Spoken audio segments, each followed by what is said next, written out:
Before beginning any procedure, always arrange your supplies in order of use. This maintains a clean and professional field.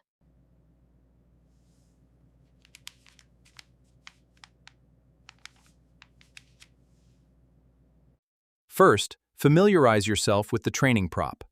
Hold the barrel with your index and middle fingers. This grip ensures. First, familiarize yourself with the training prop. Rotate it to align the arrows visually. Note the correct orientation here. Keep it level. Notice the primary flow through the aorta. From there, it enters the lower ventricle. This thick wall prevents backflow.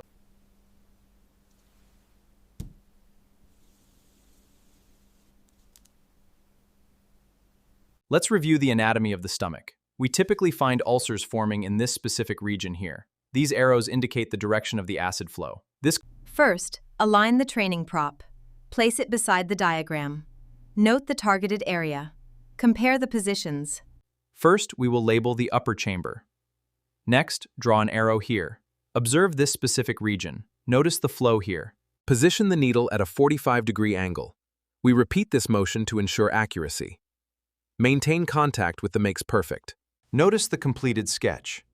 This area here represents the apex.